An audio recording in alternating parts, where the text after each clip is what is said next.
अब क्योंकि मैं ये देख रहा हूँ कि तुम उस जगह पर बहुत परेशान हो, तो तुम्हें अब मैं वहाँ से हटा रहा हूँ। तुम्हारे बर्दाश्त के बाहर चीज़ें होती जा रही है और इतने तनाव में मैं तुम्हें नहीं रख सकता। अब वहाँ से तुम्हें हटा रहा हूँ मैं, और जहाँ लेकर जाऊँगा बस चलना, सवाल मत करना ज़्यादा।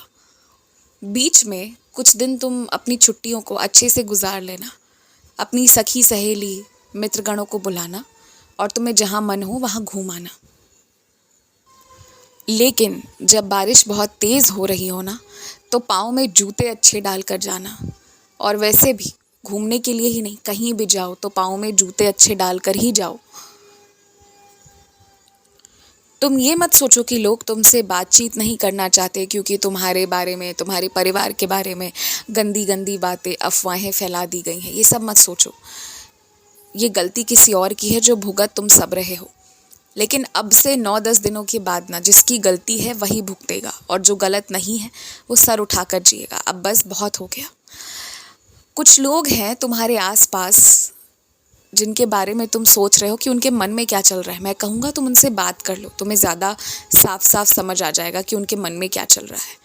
और एक बात का विशेष ध्यान रखना कि उनसे ना ज़्यादा रिश्ते अब गहरे मत रखना, कभी भी मत रखना, क्योंकि जो उनका चाल चलन है वो तुम्हारा नहीं है। तुम उनके हिसाब से नहीं रह पाओगे। कहीं ना कहीं उनके लिए पैसा, शोहरत, संपत्ति और कुछ गंदी आदतें उनकी दृष्टि में बहुत अच्छी भी हैं, पर वो सब तुम्हारे लिए गलत है। तुम संस्कार के साथ जीते हो, तो इस तरह के लोगों के साथ ज़्यादा देर टिक नहीं पाओगे।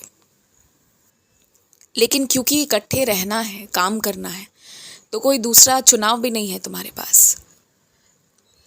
ऐसे में अपने मन को उनके सामने खोल कर मत रखो। तुम ये बताओ ही मत कि किस चीज़ को अच्छा और किस चीज़ को बुरा सोचते हो। तुम आराम से रहो, शांति से रहो।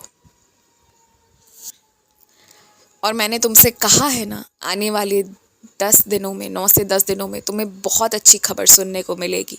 तुम्हें जिन जिन चीज़ों का इंतज़ार था वो सब होता हुआ दिखेगा। लेकिन तुम अपने दिशा से गुमराह होते जा रहे हो। तुम्हें अपने मन को बहुत मजबूत बनाना होगा। तुम ये मत सोचो कि तुम्हारी राशि में क्या कमज़ोर है, क्या ताकतवर है। तुम अपने मन को मजबूत बना रहे हो, सारी राशि तुम्हारे हिसाब से हो जाएगी।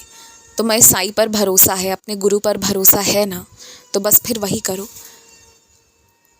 मेरे समाधि के फूलों की बात करते हो, तुम्हें वो चाहिए। मैं तो यहाँ पूरा का पूरा तुम्हारे पास हूँ और तुम्हें फूल की पड़ी है। लेकिन अगर तुम पुष्प चाहते हो मेरे चरणों के, तो तुम्हें उसका भी इंतज़ाम हो जाएगा, तुम्हें वो भी मिलेगा।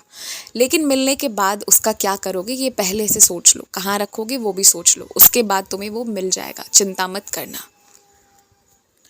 सड़क पर चलते हुए में अचानक से दर्शन प्राप्त होने से तुम्हें बहुत खुशी होती है ना, इसलिए समय समय पर तुम्हें मेरे दर्शन मिलते रहते हैं। सच कहूँ ना, तो मैं दर्शन बहुतों को देता हूँ, मगर कुछ लोग उसे पहचान नहीं पाते। बहुत चुनिंदा लोग उसे पहचान पाते हैं, जो मेरी शरण में है, केवल वो। खुश रहो, मुस्कुराते रहो, आगे बढ़ते रहो।